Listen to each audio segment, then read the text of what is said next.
I'm Kim Sauer for EMS Now here at Productronica 2013. I'm joined today by Gary Stoffer from Metcal.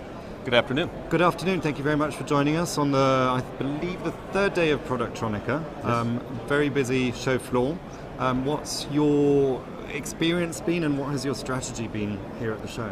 Productronica thus far has been great. It's always a show we look forward to. We're a technology leader, technology-based company, and this environment is just saturated with a lot of applications, a lot of knowledge, and this show is no exception to that. A lot of meetings yesterday, was extremely busy.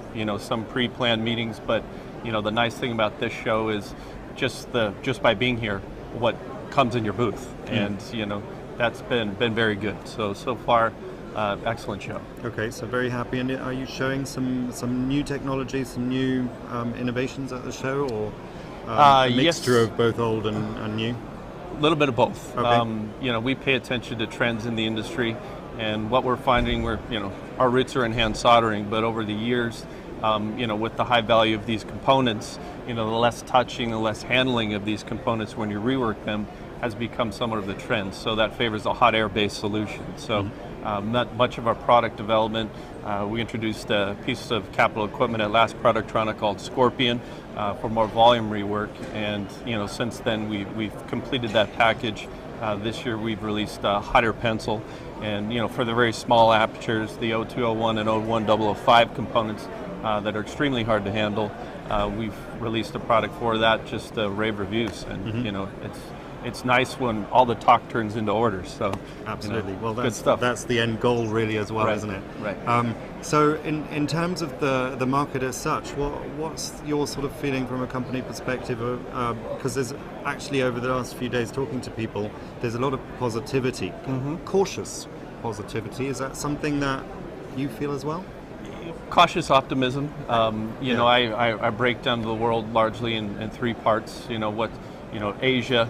What we've been doing there for a lot of time is all the mobile devices, the tablets, HDI smartphones, have a heartbeat of their own. So, some of the more volume-based solutions, that's its own environment. Europe, surprisingly, will be our best market this year over year. Very positive growth in Europe. There were some bumps at the beginning. I think we all weren't sure where the region was going to go, but got through it, finished well. And large in part, the companies we partner with, the automotive and medical leaders, are largely here. Yeah.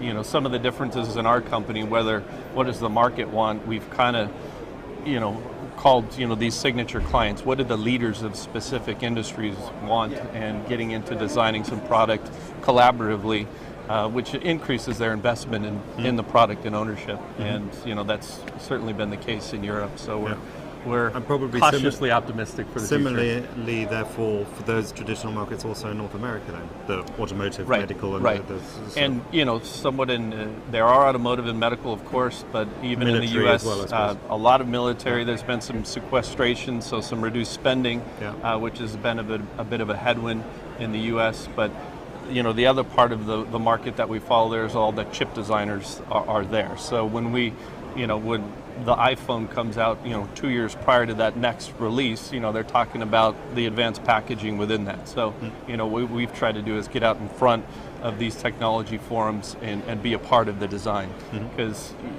how do you build it? How do you test it? How do you rework it? That needs to be a collaborative discussion. Sure. So a lot of work obviously has gone into it, building it up to the show now and introducing new products and talking to existing customers. Where are we going in the next 2 years?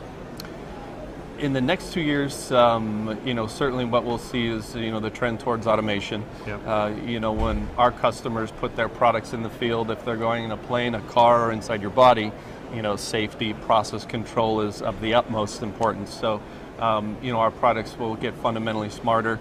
The ability to reduce those latent defects and premature failures when they get out in the field is certainly a trend we see on the rise. So we're partnering with some medical and automotive leaders who certainly pay attention to this stuff, and as well as automation.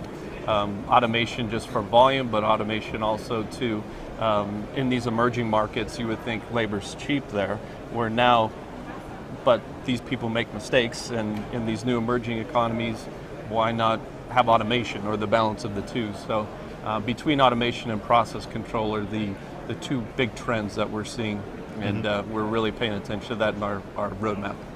So lots of opportunities that will open up through that as well. Correct. Yeah. Correct. Okay, well, lots of opportunities to grab hold of here at the show the last day or so. Yep. So thank you very much for taking the time to talk to us today. Appreciate it. And I'm sure I'll catch up with you at some other show around the world. You will. Thank you very much.